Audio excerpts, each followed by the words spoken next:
ರಾಜ್ಯ ಸರ್ಕಾರದಿಂದ ಶಕ್ತಿ ಯೋಜನೆಯ ಅನುದಾನ ವಿಳಂಬವಾಗ್ತಾ ಇರುವಂತಹ ಹಿನ್ನೆಲೆಯಲ್ಲಿ ಕೆಕೆಆರ್ಟಿಸಿ ತನ್ನ ಆದಾಯ ಹೆಚ್ಚಿಸಿಕೊಳ್ಳೋಕೆ ಹೊಸ ಮಾರ್ಗವನ್ನು ಅನುಸರಿಸಿದೆ. ಕಲ್ಯಾಣ ಕರ್ನಾಟಕ ಭಾಗದ ಜಿಲ್ಲೆಗಳಿಂದ ಆಂಧ್ರಪ್ರದೇಶ, ತೆಲಂಗಾಣ ಹಾಗೂ ಮಹಾರಾಷ್ಟ್ರ ರಾಜ್ಯಗಳಿಗೆ ಸಂಚರಿಸುವಂತಹ ಬಸ್ಗಳ ಸಂಖ್ಯೆಯನ್ನು ಹೆಚ್ಚಿಸುವ ಮೂಲಕ ನಿಗಮ ನೇರ ಆದಾಯ ಪಡೆಯೋಕೆ ಮುಂದಾಗಿದೆ. ಇನ್ನು ಮುಖ್ಯಮಂತ್ರಿ ಸಿದ್ದರಾಮಯ್ಯ ನೇತೃತ್ವದ ನೀವು ಸಣ್ಣ ಆಗ್ಬೇಕಲ್ವಾ, ಅದು ಒಂದು ಉತ್ತಮ ಆಹಾರದಿಂದ ಸಣ್ಣ ಆಗ್ಬೇಕಲ್ವಾ. ಪ್ರತಿದಿನ ನಮ್ಮ ಜೀನಿ ಸ್ಲಿಮ್ ನ ಯೂಸ್ ಮಾಡಿ ಯಾವುದೇ ಸೈಡ್ ಎಫೆಕ್ಟ್ ಇಲ್ದಂಗೆ ನೀವು ಸಣ್ಣ ಆಗ್ತೀರಾ.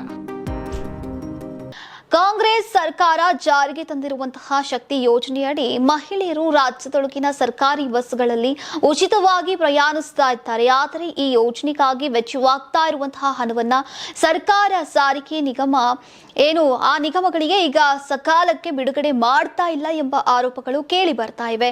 ಈ ಹಿನ್ನೆಲೆಯಲ್ಲಿ ಕೆಕೆಆರ್ಟಿಸಿ ತನ್ನ ಮೇಲಿನ ಆರ್ಥಿಕ ಒತ್ತಡವನ್ನ ಕಡಿಮೆ ಮಾಡೋಕೆ ಅಂತಾರಾಜ್ಯ ಬಸ್ ಸಂಚಾರ ಹೆಚ್ಚಿಸುವಂತಹ ತಂತ್ರವನ್ನ ಅನುಸರಿಸಿದೆ. ಇನ್ನು ರಾಜ್ಯದೊಳಗಿನ ಪ್ರಯಾಣಕ್ಕೆ ಮಾತ್ರ ಶಕ್ತಿ ಯೋಜನೆಯ ಉಚಿತ ಸೇವೆ ಅನ್ವಯವಾಗುವುದರಿಂದ ಹೊರ ರಾಜ್ಯಗಳಿಗೆ ತೆರಳುವಂತಹ ಬಸ್ಗಳಲ್ಲಿ ಪ್ರಯಾಣಿಸುವ ಎಲ್ಲಾ ಪ್ರಯಾಣಿಕರಿಂದ ಟಿಕೆಟ್ ಶುಲ್ಕ ವಸೂಲಿಯನ್ನ ಮಾಡಲಾಗುತ್ತೆ.